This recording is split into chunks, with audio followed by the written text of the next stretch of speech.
आपकी आवाज। नमस्कार, आप देख रहे हैं कंचन टीवी। आपके साथ मैं हूं गौरव राजपूत, लेकर हाजिर हूं हरियाणा की वो 10 बड़ी खबरें जो आपके लिए जानना बेहद जरूरी है। हरियाणा में हुई कैबिनेट की बैठक में आज हरियाणा के एक टोल प्लाजा को बंद करने का फैसला लिया गया है। सीएम मनोहर लाल खट्टर की अध्यक्षता में हुई इस कैबिनेट की बैठक में नूंह जिले के एक टोल प्लाजा को बंद करने पर मोहर लगाई गई है। दरअसल एक टोल प्लाजा से एक साल में 1 करोड़ का संग्रहण होना चाहिए, जबकि इस टोल प्लाजा से तो 60 लाख से भी कम संग्रहण हो पा रहा था। कोरोना महामारी का असर अब रेलवे पर भी पड़ने लगा है। अंबाला से राजस्थान के श्रीगंगानगर के बीच चलने वाली रेल सेवाओं को 24 अप्रैल से आगामी आदेश तक बंद कर दिया गया है। दरअसल राजस्थान में 3 मई तक लॉकडाउन लग रहा है, जिसकी वजह से इन ट्रेनों में यात्रा करने वाले यात्रियों की संख्या काफी कम चल रही थी। इसे देखते हुए रेलवे के द्वारा यह आदेश जारी किया गया है। हरियाणा में कैबिनेट की बैठक में आज प्रदेश में नई एक्साइज पॉलिसी यानी आबकारी नीति पर मोहर लग गई है। इसके अनुसार इसकी अवधि 20 मई 2021 से 19 मई 2022 तक रहेगी। इसमें खास बात यह है कि इस नई आबकारी नीति के अनुसार अब प्रदेश में शराब की बिक्री पर कोविड टैक्स नहीं लगेगा। आपको बता दें कि पिछले साल कोरोना के मद्देनजर सरकार ने अतिरिक्त राजस्व कमाने के लिए शराब की बिक्री पर कोविड कर लगाया था। हरियाणा के भाजपा प्रदेश अध्यक्ष ओम प्रकाश धनखड़ ने एक बार फिर से किसान आंदोलन पर निशाना साधा है। उन्होंने कहा कि गांधी जी ने भी आंदोलन किया, लेकिन उसका भी हल निकला।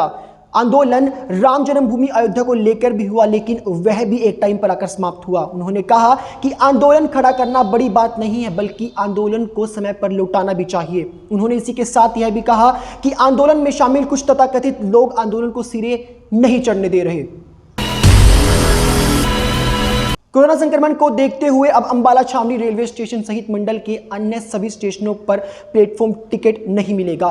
प्लेटफॉर्म टिकटों की बिक्री पर अगले आदेश तक रोक लगा दिए गए हैं। आपको बता दें कि अब केवल कंफर्म्ड आरक्षित टिकट वाले यात्रियों को ही रेलवे परिसर में प्रवेश मिल पाएगा। यदि आपके पास वेटिंग टिकट है तो आपको रेलवे स्टेशन के गेट से ही वापस मोड़ दिया जाएगा।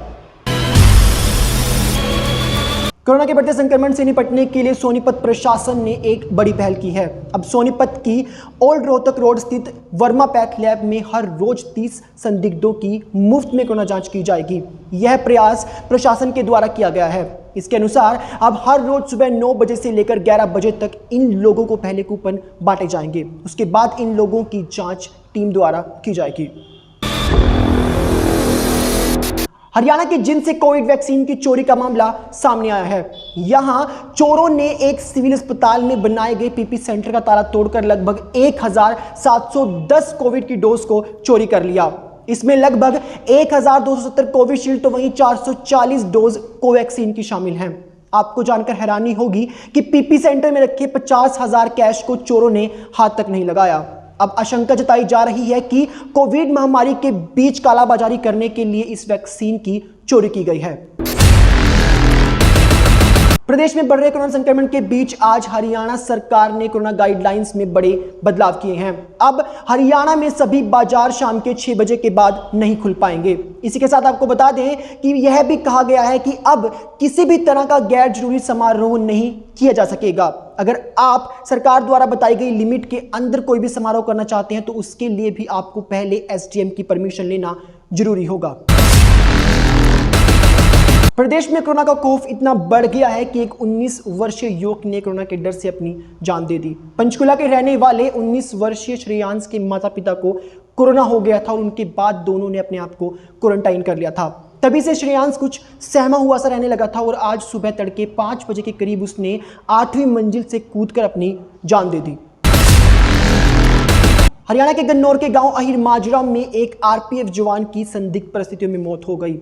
उनके परिजनों का कहना है कि इन्होंने लगभग 12 दिन पहले कोरोना की वैक्सीन लगवाई थी, तभी से इनकी तबीयत कुछ खराब चल रही थी।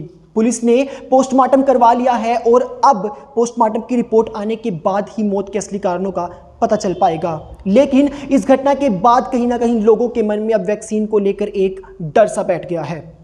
आज के टॉप 10 में बस इतना ही। कल फिर से हाजिर होंगे लेकर आपके लिए हरियाणा की 10 बड़ी खबरें। तब तक आप देखते रहें कंचन टीवी और हाँ, हमारे फेसबुक पेज को लाइक करें और यूट्यूब चैनल को सब्सक्राइब करना ना भूलें।